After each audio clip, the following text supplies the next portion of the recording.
आज हम आपके साथ एक ऐसे हैरान कर देने वाले मामले पर नजर डालने जा रहे हैं जिसने पूरे गुजरात को हिलाकर रख दिया। और आज हम बात करने वाले हैं रिश्तों की उस दरार के बारे में जहां मां बेटे के रिश्ते ने एक ऐसा अवतार ले लिया जिसकी कल्पना भी नहीं की जा सकती। ये पूरी घटना गुजरात के वडोदरा शहर की है। यहाँ एक छोटी सी कॉलोनी में 3 लोगों का एक परिवार रहता था। इस परिवार के मुखिया थे राजेश, जिनकी उम्र 50 साल के आसपास थी। राजेश की पत्नी का नाम था गीता देवी, जो महज 35 साल की थीं।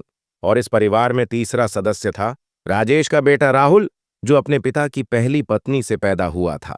राहुल की उम्र उस वक्त 22 साल थी। अब यहां सबसे पहली बात जो आपका ध्यान खींचेगी वो है पति पत्नी के बीच का उम्र का फर्क। राजेश उम्र के उस पड़ाव पर थे जहां वो चाहकर भी कुछ नहीं कर सकते थे। शरीर साथ नहीं दे रहा था। दूसरी तरफ गीता देवी जवान थीं। उनकी शारीरिक जरूरतें थीं, इच्छाएं थीं, लेकिन पति से वो सुख नहीं मिल पा रहा था। यही आग धीरे धीरे भड़कती जा रही थी। यह परिवार शुरू से ही काफी साधारण जिंदगी जी रहा था। राजेश रेलवे में छोटी सी नौकरी करते थे। गीता देवी घर संभालती थीं। राहुल बाहर एक शहर में रहकर काम सीख रहा था। कुछ दिनों बाद राहुल घर वापस लौटता है। परिवार खुश था कि बेटा वापस आ गया, लेकिन किसी को अंदाजा नहीं था कि उसकी सौतेली मां के अंदर एक आग जल रही थी जो अब भड़कने वाली थी।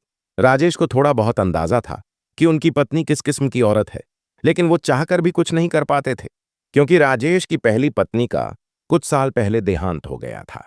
तब उन्होंने अकेलेपन को दूर करने के लिए गीता देवी से दूसरी शादी कर ली थी। लेकिन अब स्थिति ऐसी थी कि राजेश खुद को असहाय महसूस कर रहे थे। अब बात आती है 12 मार्च 2024 की रात की। रात के करीब 12 बज रहे थे। पूरा घर गहरी नींद में सो रहा था। अचानक राहुल की नींद टूट जाती है। उसे वॉशरूम जाना था। वह उठा, चुपके से दरवाजा खोला और बाथरूम चला गया। वापस लौटते वक्त उसके कानों में कुछ अजीब सी आवाजें पड़ीं। यह आवाजें उसके पास वाले कमरे से आ रही थीं, जहां उसकी सौतेली मां गीता देवी सोती थीं। आवाजें ऐसी थीं जैसे किसी को बहुत ज्यादा सुख का अनुभव हो रहा हो। राहुल को हैरानी हुई, इतनी रात को जब पूरा घर सो रहा है, तब आखिर मां क्या कर रही हैं? राहुल धीरे धीरे उस कमरे की ओर बढ़ा। कमरे के एक किनारे पर खिड़की थी, जिसमें हल्की सी दरार थी। राहुल ने झुककर अंदर देखा। जो नजारा उसने देखा, उसकी हालत खराब हो गई। गीता देवी बिस्तर पर आपत्तिजनक अवस्था में थीं और उनके हाथ में एक बैंगन था। वह उस बैंगन का ऐसा इस्तेमाल कर रही थीं जो कोई सोच भी नहीं सकता। यह दृश्य देखकर राहुल हक्का बक्का रह गया। उसके अंदर एक हवसी शैतान घुसने लगा। वह दृश्य उसे बार बार अपनी तरफ खींच रहा था। राहुल को उस दृश्य को देखकर अजीब सा मजा आने लगा। फिर वह वापस अपने कमरे में जाकर बिस्तर पर लेट गया, लेकिन अब उसे नींद नहीं आ रही थी। उसके मन में वह दृश्य गहराई तक बैठ चुका था। वह खुली आंखों से उन्हीं ख्यालों में खोया रहा। ऐसे करीब 1 घंटा बीत गया। रात के करीब 1 बजे अचानक उसके कमरे का दरवाजा खटखटाया गया। राहुल ने सोचा इतनी रात को कौन होगा। उसने दरवाजा खोला तो सामने उसकी सौतेली मां गीता देवी खड़ी थीं। उन्होंने एक ब्लैक कलर की बढ़िया सी नाइटी पहन रखी थी। गीता ने पूछा, क्या हुआ बेटा, नींद नहीं आ रही क्या? राहुल ने कहा, नहीं मां, अभी उठा था वॉशरूम के लिए, बस कुछ सोच रहा था, दिमाग थोड़ा टेंशन में है। गीता कमरे में आकर बैठ गईं। फिर दोनों बातें करने लगे। बातें करते करते ऐसा लगने लगा जैसे ये मां बेटा नहीं, बल्कि 2 अजनबी हैं। गीता ने खुलकर बातें शुरू की। वो बोली, तुम्हारे पिताजी किसी काम के नहीं रहे। उनकी वो अवस्था हो गई है। तुम मेरी उम्र देख ही रहे हो। कभी कभी इच्छाएं होती हैं और उन्हें पूरा करने के लिए किसी और चीज का सहारा लेना पड़ता है। इतना सुनते ही राहुल बोल पड़ा, मां, जो तुम कह रही हो मैं वो सब देख चुका हूं। यही सोच रहा था, इसलिए नींद नहीं आ रही थी। अब दोनों के बीच की दूरी मिटने लगी। बातें करते करते एक दूसरे को छूने तक की नौबत आ गई। गीता ने राहुल को छुआ। राहुल पहले से ही विचलित था। अब वह बिल्कुल कंट्रोल से बाहर हो गया। और फिर वो हुआ जो शायद कभी नहीं होना चाहिए था। मां और बेटे के बीच वो सब कुछ हुआ जिसकी कल्पना भी नहीं की जा सकती। उधर राजेश बेखबर अपने कमरे में सोते रहे। उन्हें किसी बात की कोई भनक नहीं लगी। उस रात करीब 2 बजे तक दोनों के बीच संबंध बनते रहे। फिर गीता अपने कमरे में चली गईं। उस रात गीता को बहुत दिनों बाद वो सुख मिला था जिसकी वो हकदार थीं। वह बेहद प्रसन्न थीं। सुबह हुई। तीनों लोग एक साथ बैठकर चाय पी रहे थे, लेकिन अब गीता की तिरछी निगाहें बस राहुल पर ही टिकी थीं। दोनों इशारों इशारों में बातें कर रहे थे। राजेश को कुछ पता नहीं चला। जैसे ही राजेश काम पर गए, गीता और राहुल फिर से एक हो गए। अब यह सिलसिला दिन रात चलने लगा। रात में भी दिन में भी जब भी मौका मिलता, दोनों संबंध बनाते। कुछ दिनों बाद राहुल ने कहा कि उसे बाहर कमाने जाना है, लेकिन गीता ने उसे रोक लिया। बोली, इतने दिन रुके हो, अभी कुछ दिन और रुक जाओ। राहुल मान गया, क्योंकि अब उसे भी ये सब अच्छा लगने लगा था। लेकिन धीरे धीरे राहुल की हिम्मत बढ़ने लगी। वह इंटरनेट पर अलग अलग तरह के वीडियो देखने लगा। एक दिन उसने गीता से एक ऐसी डिमांड की जिसे आप अप्राकृतिक संबंध कह सकते हैं। गीता ने पहले मना किया, बोली, नहीं, हम ऐसा नहीं कर सकते। लेकिन राहुल अपनी जिद पर अड्डा था। उसने धमकी दी, अगर तुमने ऐसा नहीं किया तो मैं पिताजी को सब बता दूंगा। अब गीता बेचारी फंस गई। मजबूर होकर उसने राहुल की बात मान ली। लेकिन इस अप्राकृतिक संबंध के चलते गीता को बहुत तकलीफ हुई। उसकी हालत खराब हो गई। अगले दिन उसे उठने बैठने में भी दिक्कत होने लगी। गीता को शक हुआ कि कहीं कुछ और तो नहीं हो गया। वह डॉक्टर के पास गई।